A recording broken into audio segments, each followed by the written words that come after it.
Hey, what's up everyone? Alex here. So back with the final mainstream opening video that I like to include into the opening video playlist at least, and this is the 118th opening 118. I'm naming this after myself, Mrgrumpy variation, although I don't really use this opening that often, but yeah, I thought that, since I made a whole list of naming openings after various people, why not name one after myself as well?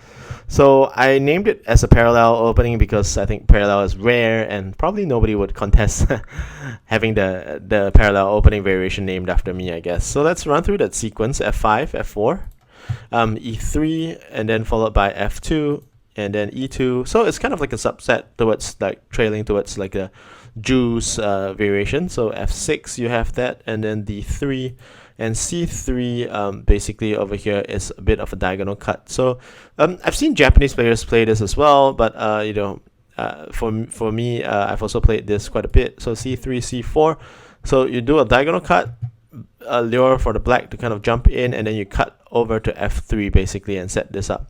So it's probably not a great variation to play, and hopefully nobody contests me naming this opening after me. But yeah, basically what you want to do is you feed off this black centralization cut, get the C1, maybe secure the edge, and then followed by either a diagonal cut or a stronger edge play, either one. So probably a edge play first, regroup to the center.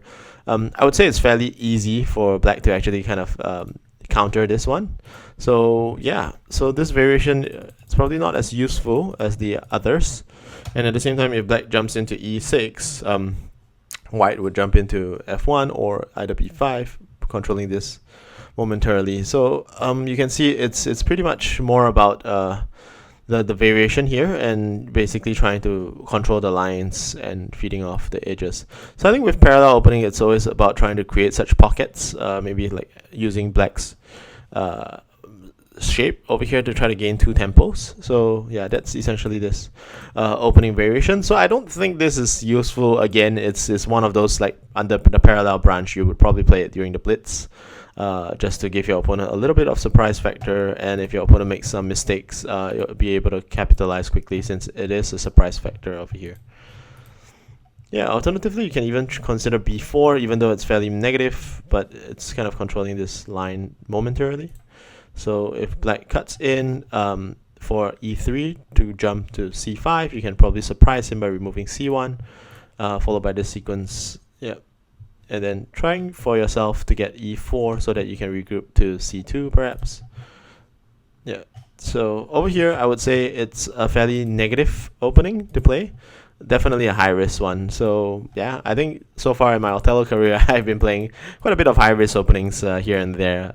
So it's probably time to kind of think about that and try to do a bit of risk management as well. So hopefully you guys enjoyed this opening playlist. And since it's purely academic, it's a mix of Reversatile, W Zebra, Othello Quest named openings together with some of the openings that I've named after some of the famous players, be it real life players or online players. So I always think that it's a privilege to kind of create this YouTube channel and also this playlist. So hopefully all of you enjoyed this playlist, and going forward I'm probably going to focus my efforts on trying to kind of sort out these openings, the different types, and maybe create interesting topics that are more practical, like for example openings that forces your opponent to X squares early, or openings that go towards the edge play orientation a little bit more, or centralization a little bit more. Basically try to help categorize these openings so that you guys can pick up openings that suits your play style a little bit more. So thank you very much for joining me, and I'll see you at the next playlist. Thank you very much, and I'll see you. Goodbye.